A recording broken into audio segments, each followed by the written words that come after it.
Okay, so let us just sum up what all we have done till now is that the very first thing, how do you initiate creative writing? For that, the child has to develop the habit of thinking in English. And how the child will start thinking in English by practicing the language. And to practice any language, it is very, very important to listen, to read, to speak, and to write. Okay. Now, if the child is very, for example, very young and he doesn't know the spelling, so writing part can be, kept aside, but he should listen to English, he should speak English, and he should, reading and writing can be kept aside, but listening and speaking. Now, the question is, if the child does not know the language, how would he understand? Right? We are taking the children or the beginners. Okay, let's say 4 year, 5 year, 3 year. So those children don't, if they don't know English, it will be difficult for them to start thinking in English. Now, how this can be introduced in a natural way is by teaching them common phrases. Now, what can be the common phrases? For, let's say, for example, I can. Some of you have attended my spoken English program, so they will understand it in a very easy way. But for others, I'm explaining it. So, for example, if you take one phrase, I can. So you can have a game where all the children, so you will have a flashcard. Okay, I can, and one flashcard of a picture. So you will say, you will say I can and show them a picture. Maybe the child is singing or dancing or cycling. So the child will relate and understand I can sing, I can dance. So these are called phrases, common phrases you have to teach to the children so that they can understand the language. This is a, now you can show them so many things. Okay, this is a mobile, this is a pen, this is a paper, this is a pencil, this is an eraser. So this way, first you need to teach them the simple sentences. Yes, no, okay. Then comes what, why, where. So this is how they will come to the basics of English language, where they understand. If I say, what is your name? Where are you? Why, how, when, this is, these are, those are, I am, you are, he is, she is, these basic sentences. Okay.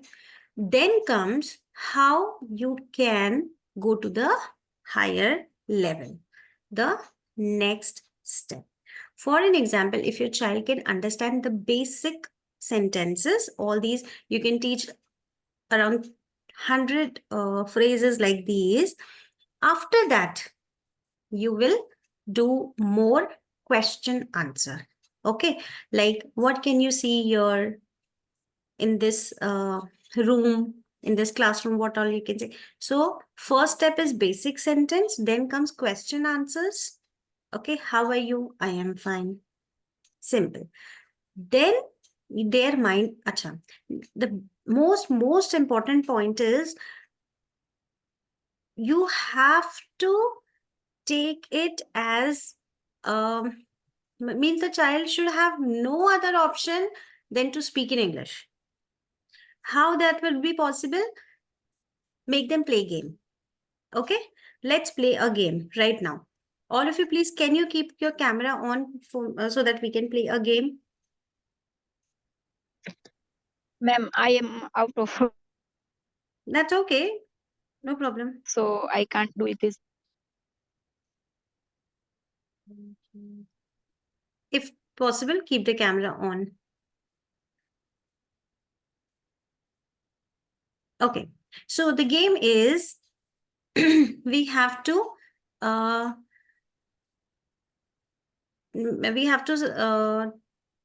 let's say recipe of tea. Let's start with a recipe of tea. So Sindhu will start and everybody will keep adding one line to get the recipe of tea. So Sindhu, you tell me what should be done first. Okay. So to make tea, we first pour a glass of water in a saucepan. Next, who will add? What will be done after that? After that, we add tea leaves, ginger, and some other spices if you want the tea to be more masala tea. And then we add milk to it. Okay. Then, We can just add sugar and give it a nice boil. Stir it with a spoon and let it boil for 1 or 2 minutes. okay. Next. After that, Nilofer. Yeah, pour in a glass or a mug first, and then give it in a cup or any glass or any of the designated like tea to be given. Okay. So when you give such tasks to your children, they have no other option. Okay. So what you can do is you can teach them something and then you can ask them to do it as a team. See, if I would have asked who will give me the recipe of tea, so you must not have taken interest. But here the task became easy because it was a teamwork. Everyone had to give only one sentence and you did not have an option to speak in Hindi. So when you make them play game and they want their team to win, they will have to speak up. And in that case, it becomes a necessary. Always make things uh, go natural by making it the necessity of the child to express. He knows what he has to express, so he will definitely speak up. But if he doesn't want to express, will he? If today, right now, I ask you all to speak about pollution, for example, who wants to speak? If you give them a choice, who wants to speak about pollution? Nobody will be interested. Who wants to talk about the latest news? Nobody will be interested. But if I ask you something which you know, and above that, it's a game, you all will definitely take interest to get the points. Okay.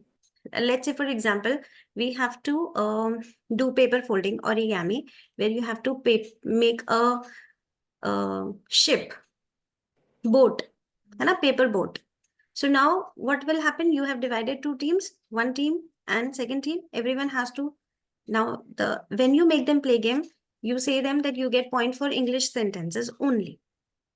They will have to, maybe they'll get stuck, okay, then they will, maybe they don't speak perfect English, but still that becomes the need, because unless they don't speak in English, they will not get the points. So fold the paper, then do this, then half fold, then this, then this. So this is a step by step where you are taking it as a team. So definitely they will try to push themselves to speak at least something.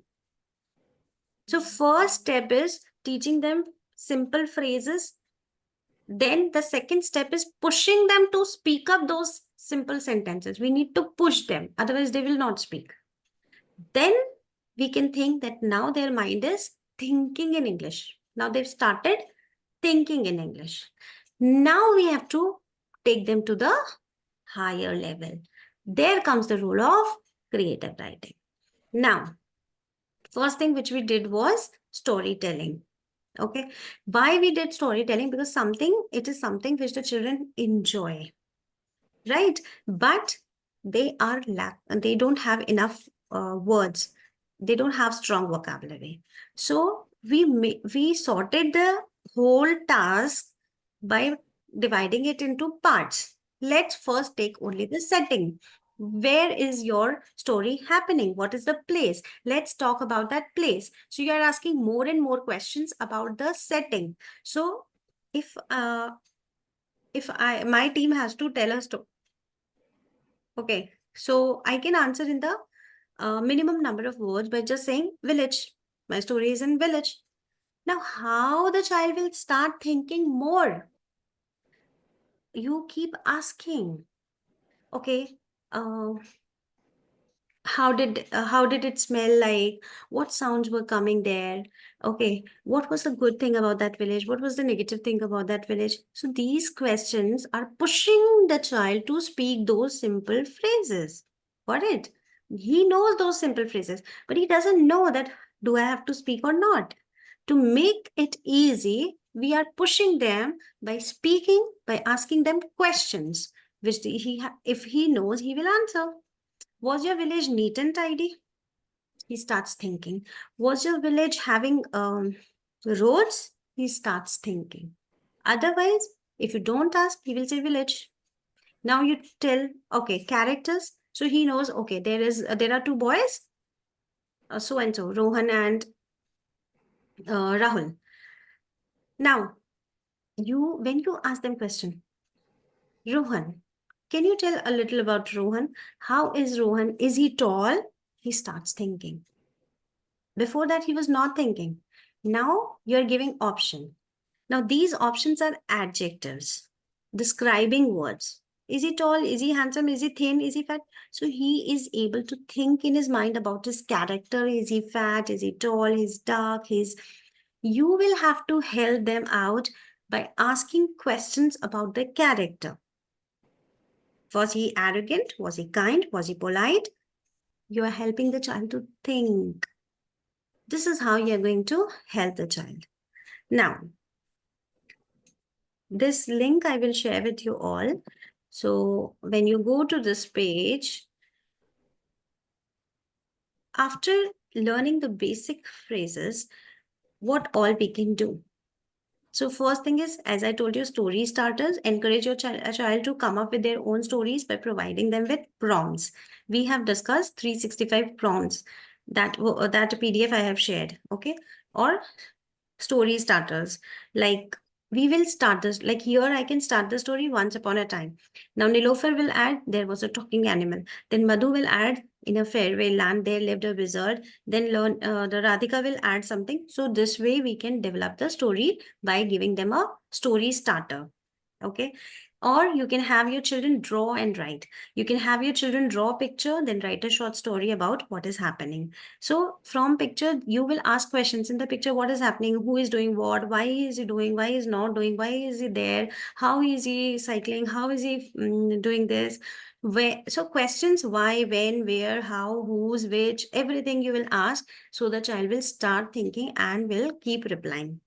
Okay, then word games, play word games such as I Spy, Hangman, Word Scramble. This is to help them build up their vocabulary and spelling skills. Now poetry, so you can, this we will take later. We'll talk about poetry. Then collaborative writing. What is a collaborative writing? Write a story or a poem together with your child. Take turns coming up with ideas. Just like sentences, we can have writing. Like abhi humne, what we did, I spoke one, then you added, then she added, then she added.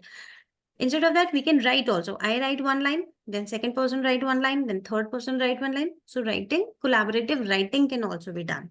Writing prompts. So this we have done to spark your child's imagination.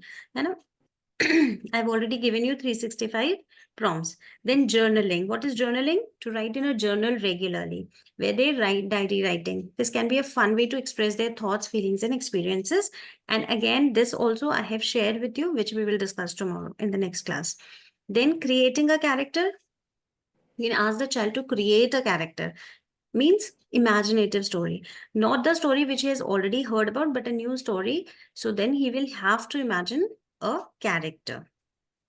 Then play pretend. Encourage your child to use their imagination by playing pretend. You can suggest different scenarios or provide. So here what you will do, you will give them some puppets. You will give them some costumes. You will give them some props. Now you will say use them and make a story. So that is something, play pretend. They have to play, they have to perform a play with the resources which you have given them. Rewrite a story. If I tell you a story, then I tell you, okay, change the climax and rewrite it.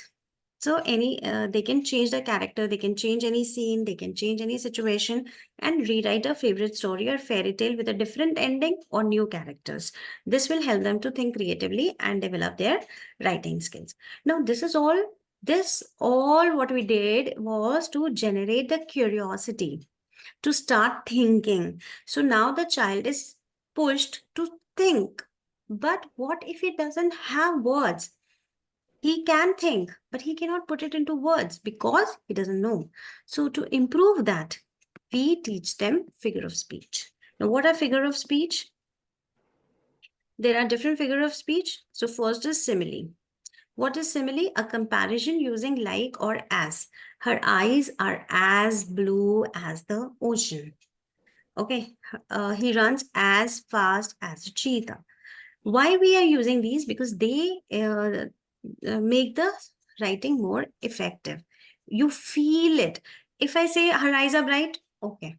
But when I say her eyes are as bright as the sun, it has more impact.